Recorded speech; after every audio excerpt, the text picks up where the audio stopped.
오늘은 신규주에 대해서 좀 매매 전략을 자세하게 정리를 해보겠습니다. 신규주 꼭 당일 상장할 때 매수하시는 단기 투자자분들 말고 공모주를 청약해서 매수해서 이제 얼마나 높은 가격에 잘 팔까를 고민하시는 분들도 많은 참고가 될 수 있을 겁니다. 신규주나 공모주의 수익 모델은 크게 두 가지로 볼 수 있는데, 종가가 이제 상한가로 예상되는 종목이죠. 주로 이제 경쟁률이 굉장히 높거나 아니면 유통 가능 물량이 굉장히 적어서 수급이 양호한 상태에서 상한가로 끝날 경우 다음날 갭을 노리는 그런 전략이고요. 이런 종목은 주로 시가가 상한가가 300%인데 시가가 250% 이상에서 시작되는 종목이 유리합니다. 물론 200% 정도로 시작해서 100% 올라서 상한가 가는 종목이 있지만, 시가부터 좀 강하게 시작할수록 짤상으로 시작하거나 최근에 종목들 같죠, IG이노믹스나 이런 종목 같이 짤상으로 시작할 경우 훨씬 매매하기가 수월할 겁니다. 그리고 두 번째는 이제 신규주가 좀 인기가 없는 시기가 있죠. 그럴 때는 주로 연속 음봉이 나서 시가가 점점 낮아지죠. 그러니까 청약 받으신 분들은 빨리 매도하게 되고, 시가가 음봉이 계속 나면은 시가에 매도를 하는 경우가 많으니까 시가가 이렇게 낮게 시작할수록 점점 더 시가는 더 낮아질 수밖에 없습니다. 음봉이 반복될수록요. 이럴 경우 이제 긴 꼬리 달린 양봉이 되는 신규주가 나타날 수밖에 없는데, 이런 종목을 공략하는 것이 두 번째인데, 이런 종목은 상당히 좀 난이도가 있다고 보시면 됩니다. 그래서 오늘은 일단 신규주의 상한가, 그러니까 신규주가 상한가로 끝난, 종가가 상한가로 끝나는 종목에 대한 매매에 대해서 한번 정리를 해보겠습니다. 상한가가 매수 가능한 종목은 일단 유통 가능 주식수가 적은 주식이어야 되죠. 물론 회사 자체의 어떤 기술력이나 아니면 재무구조나 여러 가지들도 양호해야 되지만, 일단 유통 가능 주식수가 적고 시총이 작은 주식들, 그러니까 100억이나 200억대의 공모주 기준의 시가총액을 형성하는 종목들을 주로 타겟으로 합니다. 두 번째는 미래가치가 높은 종목인데, 미래가치는 이제 바이오 신약 개발사들이 많이 해당이 되죠. 아이지노믹스나 에임드바이오 같은 그런 종목들이 단순히 이제 제약사나 바이오주가 아니라 신약에 개발된 주식들이 아무래도 현재 가치를 형성하는 것은 굉장히 공모주가 낮게 나오기 때문에, 신약 개발이 성공적으로 이루어지고 미래 가치가 높아질수록 상장되는 공모가에 비해서 상당히 높이 상승할 수 있는 가능성이 높습니다. 신규주 상한가에서 일단 가장 중요한 것은, 이제 어느 종목이 이제 똑같이 상한가로 끝났어도 다음날 이제 양봉으로 확률이 높은 종목이 있고, 양봉이 날 확률이 높다는 건 다음날 시가부터 이렇게 빠르게 매도할 필요는 없다는 거죠. 아니면 상한가로 끝났다고 하더라도 다음날 음봉이 될 가능성이 높은 종목들, 이런 종목은 이제 갭이 많이 떴다면 시가 근처에서 빨리 처리하고 나오는 것이 좋은 상황이기 때문에, 왜 이렇게 양봉과 음봉으로 구분을 할 수 있는지, 어떻게 구분할 수 있는지를 한번 정리를 해보겠습니다. 다음날 음봉을 조심할 종목, 그러니까 조심하지 않을 종목은 이제 양봉이 될 가능성이 높겠죠. 다음날 음봉을 조심할 종목은 이미 거래가 터진 종목입니다. 그러니까 첫날이 상한가든 이튿날이 상한가든 거래가 한번 터진 종목, 그리고 단순히 이제 회사 자체가 좋다기보다는 유통 가능 주식수가 적기 때문에 좀 억지로 상한가로 끌어올려진 종목, 이런 종목은 좀 음봉을 조심해야 됩니다. 이렇게 말씀드리면 조금 와닿지를 않을 거기 때문에 제가 실제 매매한 종목들을 중심으로 한번 예를 들어서 설명을 드리겠습니다. 다음날 양봉 확률이 높은 종목이 이제 아이지노믹스 같은 종목이고요. 다음날 음봉을 조심할 종목은 이미 거래가 터진 종목으로는 이제 이노테크, 큐리오시스, 에임드바이오 이런 종목이 있고요. 수급 단지 회사가 좋다기보다는 유통가능수가 적고 상장돼서 당장 시총 공모가 기준의 시총이 100억에서 200억 정도인, 그러니까 수급이 좋은 주식이죠. 작은 주식들요. 이런 주식들이 좀 음봉을 조심해야 될 종목들입니다. 이런 종목은 이제 이노테크나 큐리오시스가 있고요. 이제 이노테크 같은 경우는 이제 첫날 상한가를 갔는데, 이게 대표적으로 이제 수급이, 그러니까 유통 가능 주식수가 적고 그런 주식이죠. 그런 주식이 이제 굉장히 많이 거래가 되면서 이제 상한가를 갔습니다. 그리고 그 다음 날은 짤상으로 갔죠. 이렇게 두 번 이미 거래가 터진 거죠. 이미 첫날에 이미 거래가 터졌습니다. 둘째 날은 거래가 죽었는데, 이것은 이런 경우가 굉장히 많은데, 이렇게 첫째 날에 굉장히 많은 수량이 잠기게 되면 이때 매도한 분들은 대부분 이제 청약받은 분들이 많겠죠. 기존 주주도 있겠고요. 그럼 아주 굉장히 작은 물량들이 세력들의 그러니까 신규주를 매매하는 분들은 대부분 단기 트레이딩을 많이 했던 경험자들이 많기 때문에, 이 사람들은 이날 이제 사면은 다음날 내놓지를 않게 되면은 매도가 현저히 줄어들게 됩니다. 그래서 이날 그 첫날에 산 주식을 이튿날에 막 판다면 이 파는 사람들도 좀 고생을 할 수 있기 때문에 본인들이 매도를 안 내놓고 이거를 한 번 더 상한가를 보내면은 다음날 갭이 마이너스로 떠도 밀면서 팔아도 이날 산 것들이 수익 낼 수 있는 범위가 되니까요. 근데 이날 많이 쭉 밀면서 팔다가 보면은 만약 갭이 조금밖에 안 뜨면은 금방 마이너스에 도달할 수도 있죠. 그러니까 대표적으로 정리를 말씀드리는 거는 이제 첫 번째에 첫날에 거래가 터진 종목, 두 번째 날에 거래가 터진 거는 별 상관이 없습니다. 이미 한 번 거래가 터진 종목이고 또 이게 단지 회사가 엄청나게 좋거나 기술력이 좋거나 뭐 이런 신약 개발된 그런 바이오 회사도 아닌 수급이 유통 가능 주식이 수가 적어서 상한가를 간 종목이면은 이렇게 음봉이 날 그러니까 거래가 터지는 음봉이 날 가능성이 높은 겁니다. 그래서 저 같은 경우는 이제 첫날 매수를 했고요. 첫날 매수한 것들을 이제 한 번 상한가를 먹고 이거는 이제 아마 당일날 매도한 것 같습니다. 11월 7일이니까요. 그리고 11일날 매도했다는 것은 상한가 이게 이날 7일날 매수를 하고 10일날은 이제 거의 짤상이었죠. 살짝 깨졌다가 다시 들어왔기 때문에. 그래서 11일날 이런 거는 빠르게 매도해야 된다고 그랬죠. 왜냐하면 음봉 가능성이 높기 때문에요. 그래서 빠르게 매도를 해서 수익을 냈습니다. 그러니까 당일날 12,000주 좀 많은 수량을 산 것보다 오히려 이렇게 2,821주나 3,278주지만 이제 한번 상한가를 또 먹고 그 다음날 갭이 뜬 상태에서 시가 부근에서 빠르게 음봉이 예상되기 때문에 시가 부근에서 파는 겁니다. 이렇게 이익이 실현하면은 양호한 수익을 거둘 수가 있고요. 큐리오시스는 이제 첫날 상한가였죠. 이거는 이제 이렇게 보면은 이게 거래가 과연 많이 터진 것이냐라고 생각하실 수도 있지만은 거래가 많이 터진 겁니다. 66만 주요.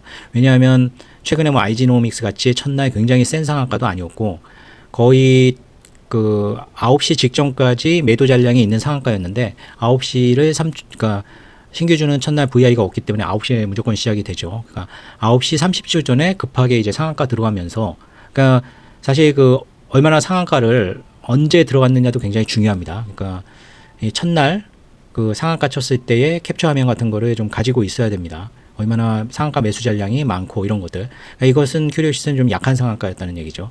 그렇기 때문에 다음날 뭐 이노테크처럼 이렇게 한 번 더 상한가로 보내는 것은 이제 이때 매수한 사람들도 무리라고 생각을 했겠죠. 그러니까 시초가 살짝 뜬 상태에서 굉장히 큰 하락을 가지고 하한가를 쳤죠.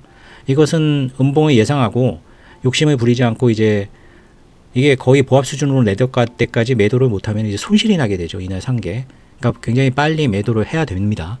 그러니까 두 가지 요건을 말씀드렸죠. 첫날 거래가 터졌거나 아니면 수급만으로 올라간 이런 주식은 음봉이 될 가능성이 높기 때문에 물론 이날 짤상으로 갔기 때문에 굉장히 다음날 수익이 높을 거를 희망을 할 수는 있겠지만 자신의 희망으로 그 매도를 결정하면 안 되고요. 갭이 이 정도밖에 안 났으면은 굉장히 조금 난 거죠. 아마 8%나 6% 정도 되는 것 같습니다. 이 종목은 빠르게 매도를 하고 뭐 누군가 들어와서 또 올라갈 것 같다는 그런 희망도 있을 수 있지만 주저주저 하다가는 금방 이제 손실로 변하게 됩니다. 이런 종목이 빨리 매도해야 될 종목이고요.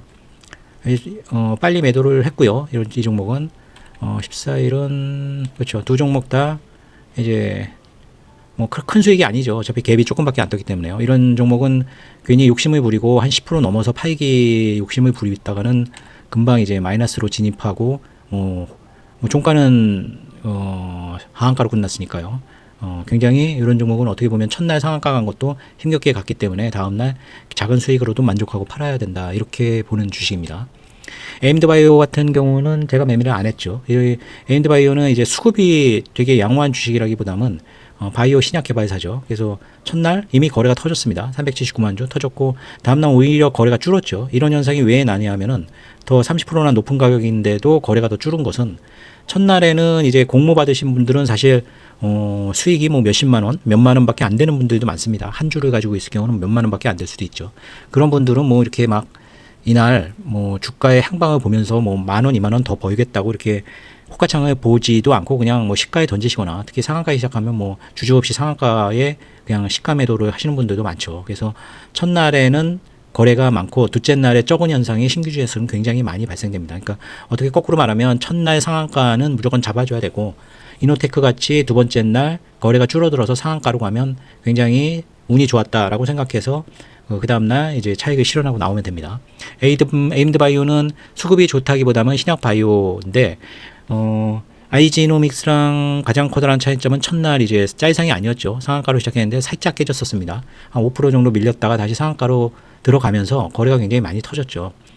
그 다음 날은 밀어붙이는 상한가로 시작했으나 이제 19%까지 플러스 19%까지 빠졌다가 다시 상한가를 했기 때문에 사실 이날 사고 이날 매수하신 분들은 이렇게 개파락이 날 수 있다는 것을 충분히 매매에 넣어 두셔야 됩니다. 괜히 갭이 마이너스 8% 정도 났었는데 하루 종일 뭐 회복을 못했죠.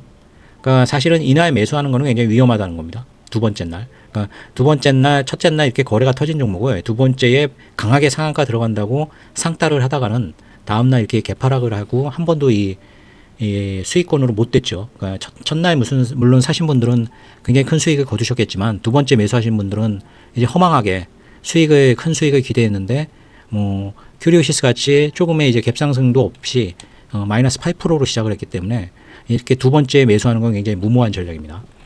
다음에 아이지노믹스 같은 경우는 첫날에 30만 주가 거래가 되긴 했지만은 뭐 에임드 바이오에 비하면 에임드 바이오가 물론 굉장히 커다란 주식이죠. 뭐 2배 이상 이제 주식 수가 많긴 하지만은 379만 주 대 30만 주를 보면 첫날은 거의 이제 뭐 거래가 터졌다고 볼 수가 없습니다. 다음 날은 더 굉장히 더 강했죠, 훨씬. 아까 말씀드린 그 얘기입니다. 이제 첫날은 공모 받으신 분들이 그냥 편하게 내놓기 때문에 어느 정도 거래량이 터지지만 그 물량들을 일부 세력들이 뭐 5만 주, 6만 주씩 가져갔기 때문에 그 사람들이 이 19일 날 매도를 안 내놓으면 굉장히 강한 상한가가 될 수밖에 없습니다. 이런 종목이 이제 문제가 이제 3일째죠. 22일 날 이제 거래가 터졌죠. 짤상인데.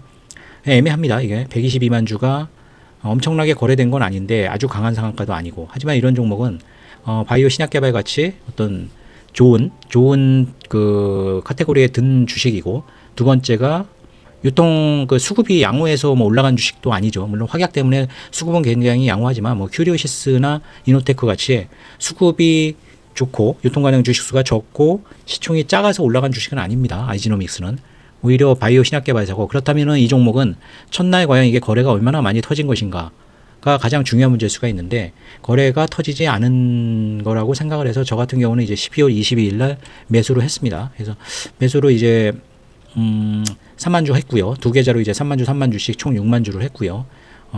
두 종목 다 이제 장중에 저가에 이제 3천 주씩 추가 매수도 했습니다. 그래서 뭐 수익률은 굉장히 저조한데 이런 종목은 사실 크게 상승을 기대하는 건 아니고, 많이 사서 이제 기대하기는 이제 갭상승 어느 정도 감안해서 10% 정도 기대했지만 워낙 그 갭상승이 좀 낮게 나왔죠. 뭐 조금 뭐 2%, 한 3, 4% 정도 시작해서 고점도 이제 17만 원 살짝 넘는 선에서 하지만 양봉으로 끝났습니다. 이런 종목은 이제 거래가 안 터졌고 이 회사 자체의 가치가 높게 보는 그 기존 주주들이 그 회사에 대한 어떤 가치 분석도 어느 정도 이루어져야 되겠지만, 그냥 쉽게 생각하면 거래가 안 터진 종목이 이 3일째 거래가 이렇게 터지는 날은 매수를 하는 것도 괜찮은 전략이다. 물론 다음날 이제 굉장히 스트레스를 받을 수가 있죠. 손실권으로도 한참 갔었으니까요. 장 초반에는.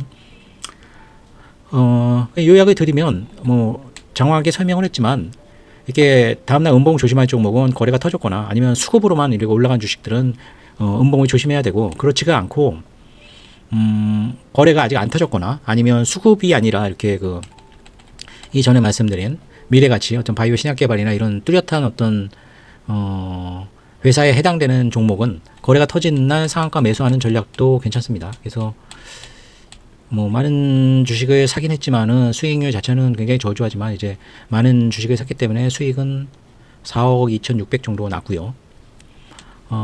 아이지노믹스는 제 개인적으로도 굉장히 괜찮은 회사라고 생각을 합니다. 하지만 당장 조심해야 할 것이 뭐 확약 물량에 대한 거는 뭐 18만 주 정도가 1개월 내에 풀리기 때문에 향후가 상장일 기준으로 보면은 한 1월 한 15일 정도까지는 매매에서 좋은 에임드 바이오 같이 좀 하락 조정을 거친 후 바닥이 확인되면은 매수하는 전략도 괜찮을 것 같고요.